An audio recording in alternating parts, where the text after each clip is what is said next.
Good morning friend, welcome back to my channel. সকাল সকাল স্নান করে আজ পুজো দিয়ে দিলাম। কত সুন্দর সাজিয়েছি। একদিকে পায়েসের দুধ বসিয়েছি আর একদিকে ভাত রেডি হয়ে বেরিয়ে যাচ্ছি। কোথায় যায় দেখতে থাকো আর আমার সাথে থাকো। আর যারা চ্যানেলটিকে এখনও সাবস্ক্রাইব করোনি তাড়াতাড়ি চ্যানেলটিকে সাবস্ক্রাইব করে নোটিফিকেশান বেলটা অন করে দাও।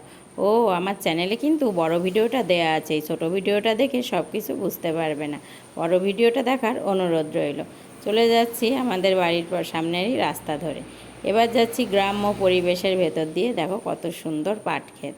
তারপরে চলে এসেছি কোথায়, তোমরা যারা আমার রোজ ভিডিও দেখো তারা বুঝতেই পারছো। আর এটা কেক, বুঝতেই পারছো আজ আমার ছেলের জন্মদিন। এই যে জন্মদিন সেলিব্রেট করছে আমার ছেলে ওখানে সমস্ত বাচ্চাদের সাথে। কত আনন্দেই জন্মদিনটা সেলিব্রেট করলাম। আমরা তখন কেক দিয়ে চলে এসেছিলাম, এটা ওরা পরে পাঠিয়েছিল। আর এটা হলো রানাঘাটের গির্জা। কত সুন্দর মনোরম পরিবেশ। বড় ভিডিওটা দেখো কিন্তু।